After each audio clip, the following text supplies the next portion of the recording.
Laurent Schlumberger, au nom du Président de la République et en vertu des pouvoirs qui nous sont conférés, nous vous faisons chevalier de la Légion d'honneur.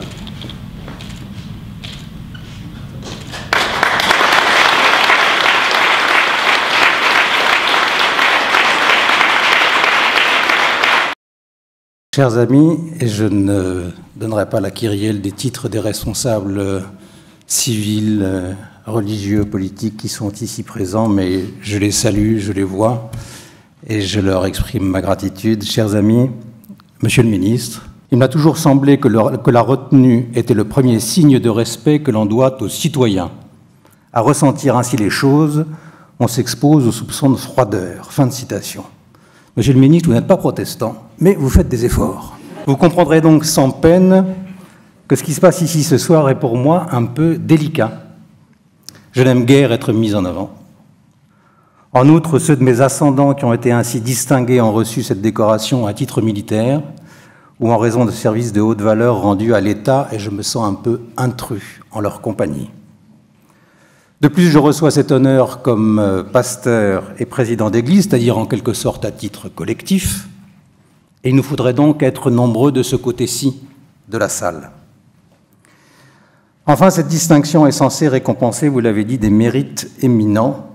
En pleine année où l'on fête les 500 ans de la réforme protestante, c'est rude, puisque celle-ci s'est élevée avec force contre l'excès d'importance accordé au mérite et contre toute forme de hiérarchie autre que fonctionnelle. Bref, tout cela n'est pas, pour moi, des plus simples, sans compter que je persiste à être un peu surpris que la République laïque attribue une décoration à un responsable d'église. Mais voilà, me prenant par surprise, la République a décidé de le faire. Et puisqu'il s'agit de reconnaître des mérites éminents au service de la nation, je cite le code de la Légion d'honneur, soyons précis et rappelons-nous que si l'État est laïque, la nation ne l'est pas plus que la société. On se calme. C'est pourquoi, acceptant la dimension de rite républicain, et après tous les rites, c'est bon, j'ai décidé d'entendre aussi dans cette cérémonie une sorte d'appel, un appel que la nation adresse à une communauté spirituelle, pour lui reconnaître et pour lui demander sa contribution vive. Et tout au long de mon ministère, vous l'avez dit, j'essaie d'avancer sur un pied spirituel et un pied social, un pied croyant et un pied laïque, un pied devant Dieu et avec Dieu, et un pied sans Dieu. Je voudrais d'ailleurs vous faire remarquer qu'en nous retrouvant ici ce soir, nous nous situons à une sorte de carrefour.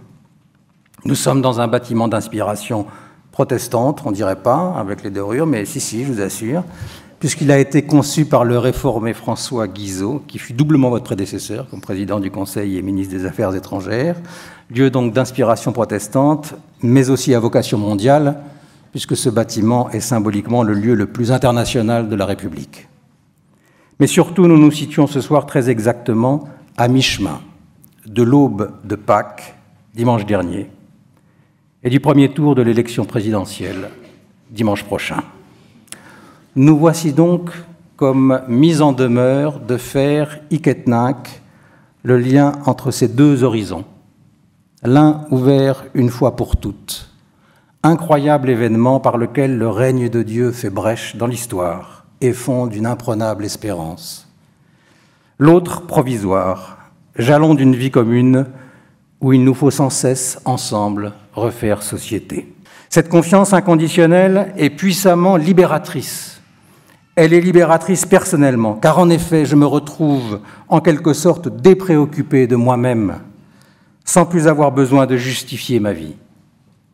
Elle est libératrice collectivement, car puisque je découvre que ma propre existence est digne d'une telle confiance de la part de Dieu, alors même que je n'y suis pour rien, pourquoi en irait-il différemment de toute autre existence? Je peux donc me réjouir de rencontrer, car la rencontre est désormais éclairée d'une promesse de fraternité. Et il vaut la peine de s'engager avec beaucoup d'autres pour rendre le monde plus juste et plus fraternel, puisque Dieu y a engagé son amour. Comme on le dit du rire ou du bonheur, il s'agit donc de rendre concrètement la confiance contagieuse. Au fil des siècles, le protestantisme a eu de grands desseins qui ont signé son impact social. La désacralisation, la modernité politique, l'éducation, l'œcuménisme. Parce que la confiance est aujourd'hui humiliée, parce que les chrétiens protestants sont plus particulièrement animés par l'affirmation de la confiance inconditionnelle de Dieu, sans doute ont-ils là une vocation particulière. La contagion de la confiance pourrait et devrait être le grand dessein du protestantisme pour ce temps. C'est un chemin d'espérance et de volonté, inséparablement personnel et collectif, spirituel et social. Et symétriquement, la vie sociale est un carburant de la vie spirituelle. J'ai toujours été frappé de ce que dans son enseignement sur la prière, Jésus invite à aller dans la pièce la plus retirée, à fermer la porte, à se tenir là, dans le secret, et là, à prier notre Père. Une prière qui est en nous, tout du long, comme si au plus secret, du plus intime, nous rencontrions nécessairement le pluriel, le social. Vie spirituelle et vie sociale s'interpellent et se fécondent. Devant Dieu, nous ne sommes jamais seuls. Et au cœur du monde, nous ne sommes jamais séparés de Dieu. Comme le disait Dietrich Bonhoeffer, devant Dieu et avec Dieu, nous vivons sans Dieu. Voilà pourquoi, soit dit en passant, le protestantisme à la fois croyant et laïque, religieux et irreligieux, a sans doute un rôle spécifique à jouer dans la promotion de ce que j'ai appelé ailleurs la conversation des transcendances qui est nécessaire à une vie démocratique. Ce n'est pas pour rien que la Déclaration des droits de l'homme et du citoyen a été adoptée en présence et sous les auspices de l'être suprême. Cette transcendance, heureusement désignée de la manière la plus floue possible, être suprême, peut être un principe, une valeur, un Dieu personnel, une idée, elle peut être croyante, agnostique, athée, mais loin des velléités de neutralisation de l'espace public, venues de toutes parts, qui voudraient renvoyer la question spirituelle à la niche privée. La République pluraliste reconnaît la question spirituelle, c'est-à-dire celle du sens de la vie, non seulement comme une question qui relève de la libre conscience, donc du débat intérieur, mais aussi, en démocratie, du débat entre tous.